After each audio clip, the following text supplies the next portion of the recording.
Yes, welcome to the Jamaica Young Police channel. To our loyal viewers and subscribers at the channel, we are a group of law-abiding citizens who believe in the rule of law and respect the rights of every citizen, but not the ones who do not subscribe to such behavior. We do believe in and support preemptive strikes because it saves lives. Yes, we are all about saving lives here at the Jamaica Young Police channel, and the reason why we support preemptive strike because it is a policy that saves lives, because we're all about saving lives over here at the Jamaica Young Police channel. Yes, you know, life is precious. You only get one life, so that's the reason why we're all about saving lives here at the Jamaica Young Police channel. So that is one of our philosophy and motto over here, you understand. But before we begin this video today, we want the criminal supporters, enablers, sympathizers, financiers and beneficiaries to know that we do not want them over here. Yeah, please go elsewhere, man. We do not want your views, comments or support, because we hate criminals with a passion, and we do not negotiate with terrorists or want them in our midst. Please go elsewhere. You are not welcome. So you must understand, if somebody is telling you that they do not want you in their midst, why are you coming? The honest person will know do such thing, It's people like Beanie Man, you see him Beanie Man, and him still a come around here and him think that we don't want you guys over here. Yeah, period. We don't care about you, from your criminal supporter, anything to do with criminals. Don't come over here. We don't want you here, because we don't negotiate with criminals. We're a group of law-abiding citizens, and we do believe that criminals must live in fear of losing their lives and not the law-abiding citizens. That's our motto over here. So don't come over here and we don't want to hear what about and this and that. We don't into that madness. Alright, so today, this is part 2, the rise and fall of Shower Posse leader Christopher Dudus Coke. Yeah, and what them call Prezi, Mikey. You understand? And that's the man right there. And he was able to pick Bruce Golden to be the leader of the Jamaica Labour Party then. That was headed by Siaga. And as we are told already in part 1, everyone who was involved in the oyster of Siaga, they are either in prison or their political career have been ruined, because Siaga is not your ordinary politician, Siaga is a very vindictive man, you understand? So everyone that was involved in this oyster, all of them pay the price. Yeah, them pay the price. Bruce Golden had to resign in disgrace, and then Dudus and all of the drug dealers them from Montego Bay end up in prison in America because of what they did to Siaga. And Dudus was the man who was behind it, because he was that kind of person who had that influence in Jamaica, that movers and shakers, anything that happen in Jamaica, criminality or anything, it has to go through him, because that's how powerful that this man has become in Jamaica. And if it wasn't for the Americans, he would still be there. But not only that this man was supported and protected by evil people high up in government. So Jamaica is a criminal's paradise. And he had friends in high places that people have his number, except for the good police officers. I even knew 2 police officers who were friends with him that Dudus had sent to rob cocaine in St. James in Montego Bay. One of them is dead. They call him, his name is Bud Spencer. Yeah, he used to be at Flying Swan. Yeah, a lot of them friend them I got vexed because I call him name, say my thief. Yeah, and Bud Spencer is the same man who tried to rob one of him schoolmate from St. Elizabeth, and him sent police to rob the man after. He had brought drugs from St. Elizabeth for the man, and then a few minutes later, police come and rob the man and him drugs. What a coincidence.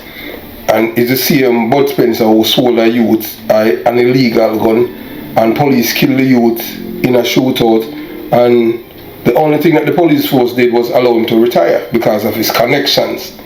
After the deceased mother had pointed out that this man sold my son the illegal gun. When the police, when they did the investigation and traced it back, the last person in custody that had this firearm was Bud Spencer, and guess what? investigate. The file was taken from the investigator, and nothing heard of it. But Spencer was able to retire, and that's how it is in the criminal's paradise. It's who you know. Because when you're a criminal, you have secret with people, so people have to protect you. And the other one now is Gilroy. Gilroy come from up by Fletcher's land. Yeah, so, and it was a cloak. I don't know how them do it, Oh, you're police and you're a friend with criminal and all them. I don't know. You can't serve to, it's either you want to be a criminal or you're a police. But you're not supposed to be both. So, moving on. So, in Kingston corresponds to the elevation below the Blue Mountain Coffee Estates. The grand houses surrounded by barbed wires and gated apartment complex, and the mazes of wooden shacks on a level with the graveyard and the garbage dump lies Tivoli Gardens. To the east is Coronation Market, where kitchen knives, sneakers, pirated DVDs are sold, and rows of tarps among knotted plastic bags and of peanuts, curry and seasoned salt. Caking wood fills the air early in the morning as the pushcart that I anchor at Mennem, guide their barrows to the market. To the west is the highway leading to the city's main port, where cranes are forever assembling and dismantling walls of steel. Shipping containers in Tivoli, blue 55-gallon shipping barrels with addresses that indicated that they once traveled from London or Miami are repurposed as hampers, barbecues, rented storage units, garbage cans. In May 2010, some were filled with sands to make the foundation of the barricade. So you see, a war them are prepared for the people that are Tivoli, and we're not saying that they're not law-abiding citizens living in Tivoli, but based on what is in this this research that we have done about the incursion, it seems like Tivoli Gardens people, they were preparing for war. Yes, they were preparing for war against the state of Jamaica because they did not want Christopher Dudus Coke to be extradited to the United States of America for his crimes. Because the Jamaican government, they could not able to stick in the case to him. He was arrested and charged years ago. I remember when I was a young police in the early 1990s, and he was arrested and charged for a triple murder that occurred in Anatown police area. And guess what? He and two other men, I remember, saw him. You would see, when I had seen him in gun court, you would think that this guy, is a upstanding citizen, but based on his looks, so you cannot use looks and judge people. But you know that he was a feared criminal by the people in Tivoli Gardens, in and around the areas. Tivoli Gardens in the early 1960s, after an American-born Harvard-educated sociologist named Edward Siaga visit Bakawal, a stretch of wasteland beside the Kingston Harbour. The houses were made of old matchboards, sacking and mud. Some had floors of pressing dung, dung or something. Yeah, man. There was no plumbing in Bakawal, no electricity, and trim worked. Siaga, a shy, cerebral man with the aristocratic ears and light skin favored by the Jamaican electorate, ran for office as a conservative Jamaican Labour Party member. That don't exist anymore. That don't exist anymore in Jamaica. Jamaica don't have anything that name conservative anymore. You understand? So, we're just going to tell you as it is. We're not going to sugarcoat anything for anyone.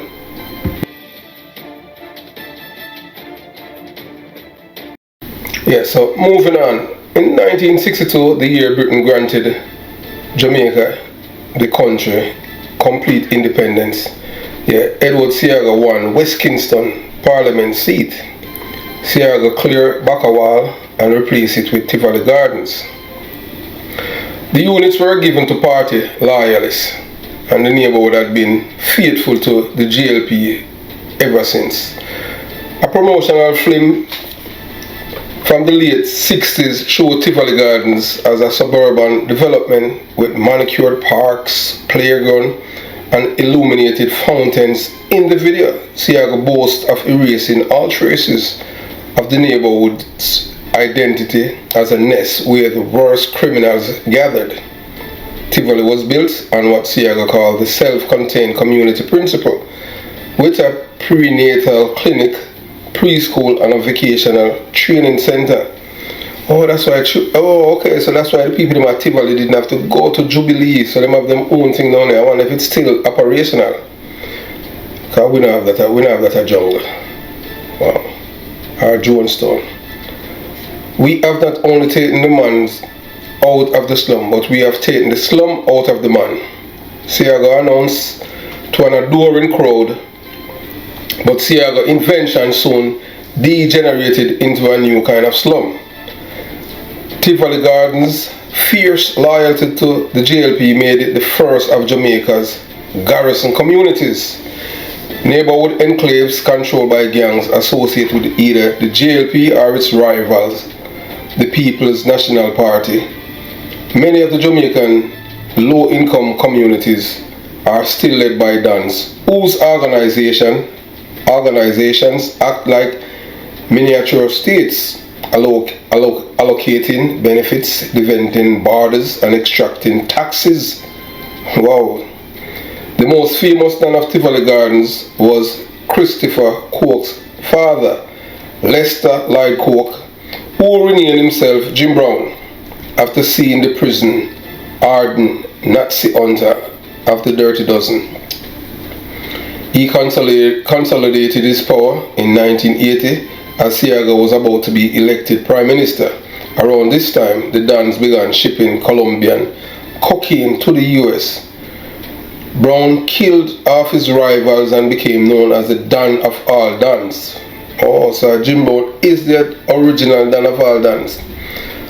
By the 1990s, Jamaican gangs or posses had street organizations selling cocaine throughout the United States.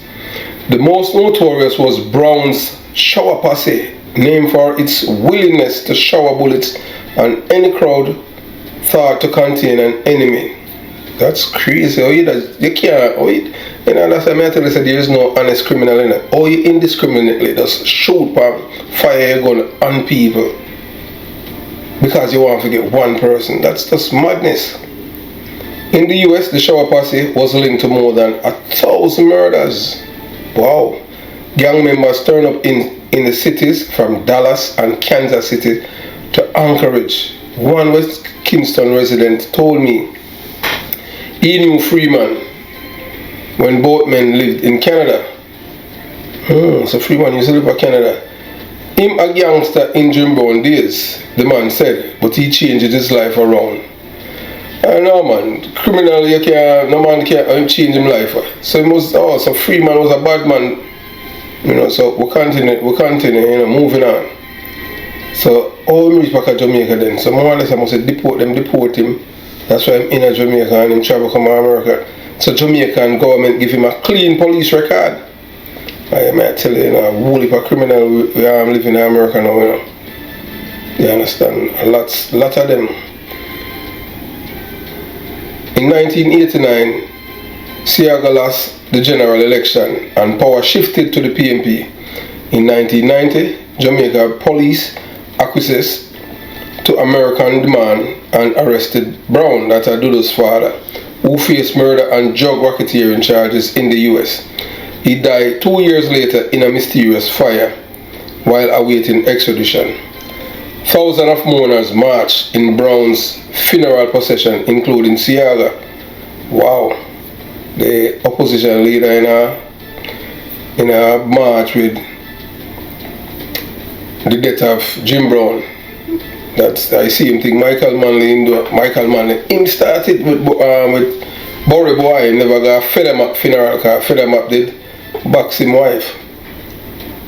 So, in a community like that, you can't disrespect a man whom the people respect. Siaga explain.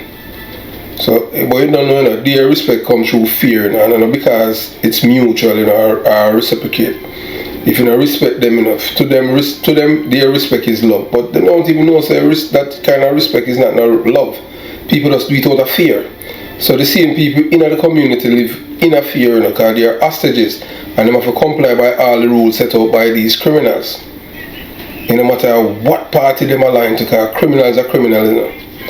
Christopher Dudus Coke, Brown's youngest son, fought off his rival successors and soon emerged as a new Don of Tivoli Gardens and leader of the Shower Posse. So Dudus became Don. But remember that Dudus' brother, Jati, was killed. Shortly after his father died, along Maxwell Avenue, he was betrayed by a man who was close to the father because he wanted to become Don. So he killed Jati,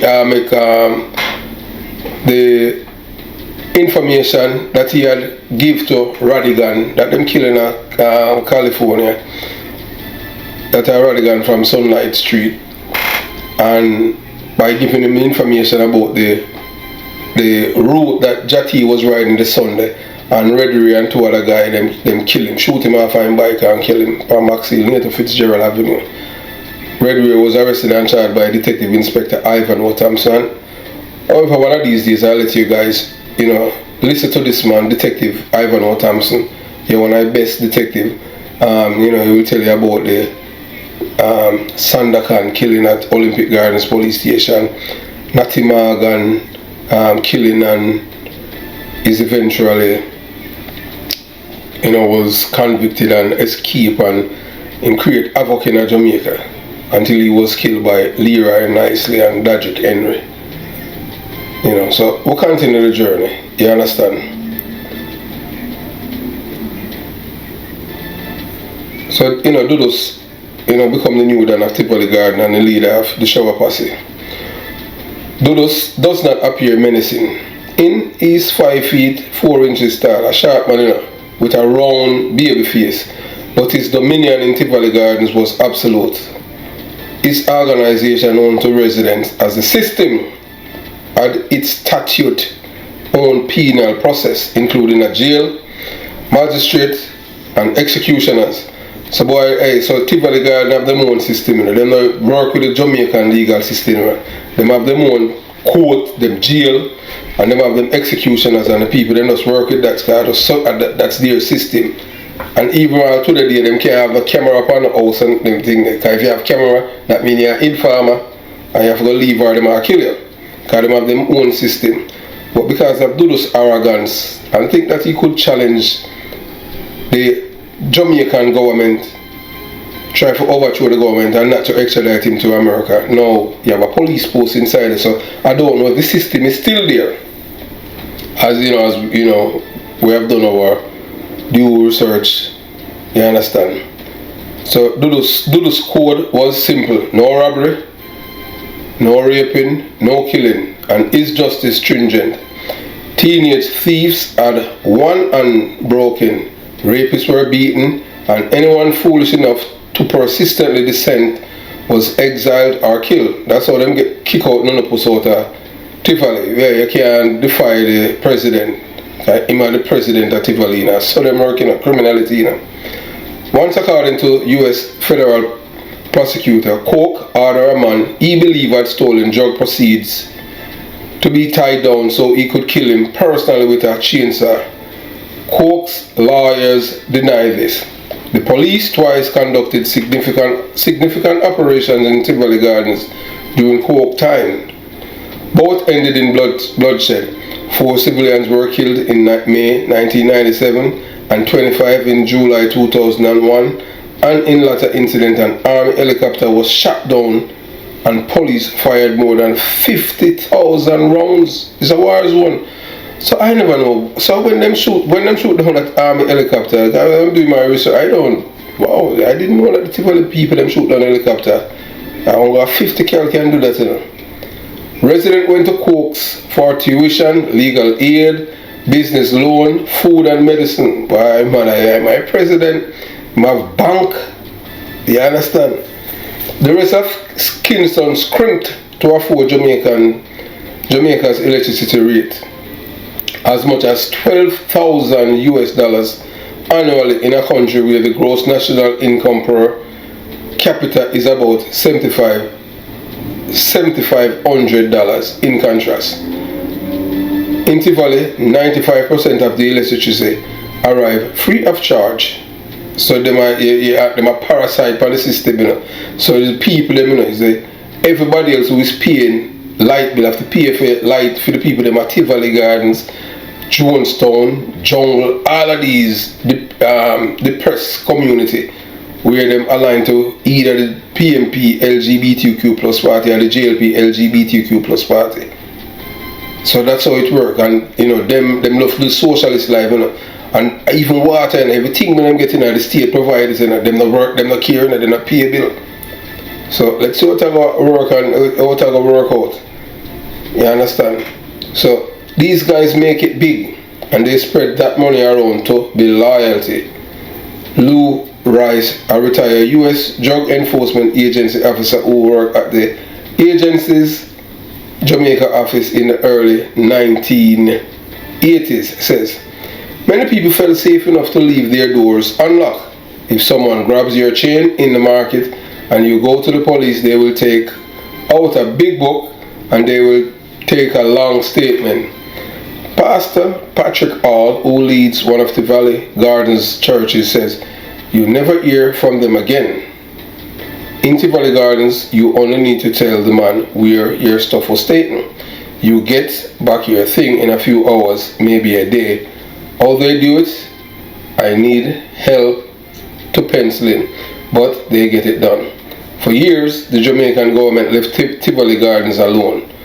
Coke commuted from a lavish uptown villa to his offices in Java. He directed Shower Posse affiliates in the US and is legitimate Jamaican business one. Yeah, so we have come to the end of part 2, you know, the rise and fall of Christopher Dudus Coke, and we're continuing the journey. You're going to hear, as I told you guys before, you're going to hear what happened after the incursion, how Christopher Dudus Coke was able to evade and elude the security forces in Jamaica for over a month. You're going to hear names of some of your favorite police officers and some of your favorite politicians and some of your favorite players in Jamaican politics. Have yourself a beautiful day. Jamaica Young Police Channel out, and part 3 is coming shortly.